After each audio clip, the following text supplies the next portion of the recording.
During the War of 1812, which pitted the United States against Great Britain, of course, many of the Creek actually sided and fought with Great Britain against the United States. So if you go to the year before the War of 1812 broke out, so 1811, and you would have come here to Creek country, you would have found active here, recruiting here, speaking here, Tecumseh, the great Shawnee warrior Tecumseh, brother of the great Shawnee prophet Tenskwatawa. Tecumseh's message, put simply, was anti-white. It was, look, various American Indian nations and groups, whatever nations and groups you may be from, we need to unite. Of course, that had never been done before. We need to unite and fight together. We need to abandon all white ways. We can keep the guns, but everything else, abandon, work together, unite together. And if we don't do this, we will disappear. This is our last chance, our last shot. And then he left, but his message resonated among many of the Creek. And a faction developed known as the Red Sticks. The Red Sticks. This was an anti-white faction that attacked white settlements, but also, at least physically harassed, those Creeks that disagreed with them. The Red Sticks. So, when we talk about the Creek War, at least in its initial stages, we're talking about a Creek Civil War. Okay, at first this is a Creek Civil War, but it turns into a war between the Creek and the United States after a slaughter. That slaughter takes place here in Alabama at a place called Fort Mims. See, Fort Mims is being used as a refuge by some Creek, but also many white settlers. There are hundreds of people there, and the Red Sticks attack. And though 100 Red Sticks are killed in the attack, something like 250 or more of these settlers, again, including some Creek, men, women, and children, end up slaughtered by the Red Sticks. And then when they're done, they sort of go crazy in the countryside, destroying houses, killing thousands of heads of cattle, murdering slaves, stealing slaves. So the locals demand government help, some sort of government defense. But unfortunately for them, the War of 1812 is raging, and government troops are a little busy way up in that far northern theater against the British. And so local militias form and organize. The Mississippi Territory militia is already active, but the Tennessee militia, the Georgia militia, these guys organize and they show up, and eventually, by the end of the year, they're going to be led by one Andrew Jackson. The Americans have allies. They have local allies. They're allied with the Choctaw. They're allied with the Cherokee, the Creek-hating Cherokee. They're traditional enemies there. And they're also allied with many Creek. That should be remembered. By 1813, remember that we're talking about factions among the Creek here. And so you've got the Red Stick faction, but there's also another faction among the Creek that want to work with the United States. And a lot of these guys ally with the United States during the Creek War against the Red Sticks. So very complicated.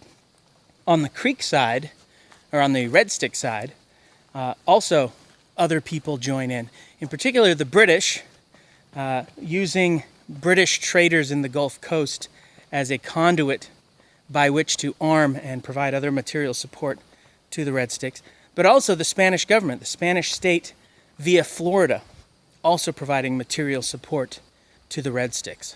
The Creek War, after going through an initial Civil War stage, Creek versus Creek, eventually pitted about 5,000 soldiers from the United States, led by Andrew Jackson, against a faction of the Creek.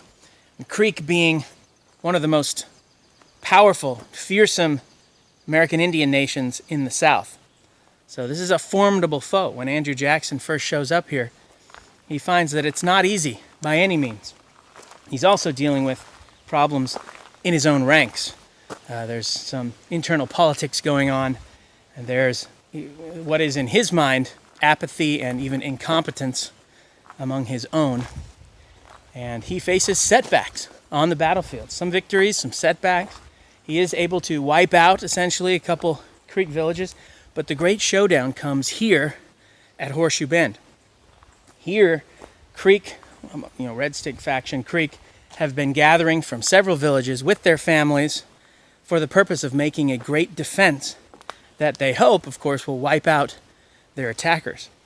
So they've been gathering here, they winter here, they spend that time building up defenses, in particular a huge barricade that stretches all the way across. If you picture this as a big bend, a horseshoe-shaped bend, you've got that narrow neck of land there, where the land gets at its narrowest point. That's where they built the barricade, from one end to the other.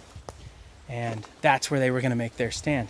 Andrew Jackson is driven back the first time he tries to take this place, but he shows up a second time with about 3,300 men, keeping in mind that about 500 of those men are Cherokee and another 100 Creek. I mean, they show up here, and a group of Cherokee is sent across the river to prevent an escape. You know, if Jackson's successful, he assumes that the Red Sticks are going to try and make an escape down the river.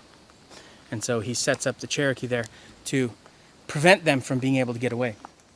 His goal, of course, is to win, but the means by which he wants to win is to blow a hole through the barricade. He's brought cannon. He's going to use that cannon to blow a hole through the barricade, and then he also has a contingent from the actual U.S. Army, not just militia, but actual U.S. Army regulars. They're going to lead a charge through that hole, and then the Cherokee will prevent an escape. So that's sort of the plan. Well, he spends a couple hours blasting that barricade, but the logs hold. The cannon doesn't do it. So things aren't quite going his way. However, the Cherokee have innovated a bit.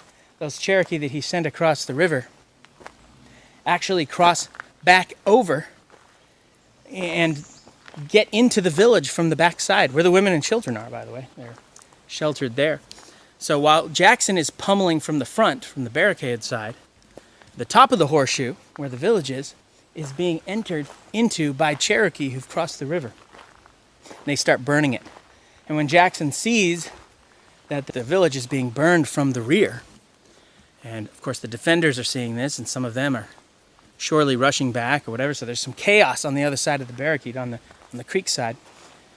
Jackson orders a full frontal assault led by this U.S. Army contingent. And that's when the real battle ensues, hand-to-hand combat. And at the end of the day, of the 1,000 or so Creek warriors defending this area, about 800 of them lie dead on the battlefield. And the Americans and their allies also lost a couple hundred casualties. Now, the Battle of Horseshoe Bend, very momentous in American history. That is not an overstatement by any means. The Battle of Horseshoe Bend, of course, ended the Creek War, effectively brought the war to its end.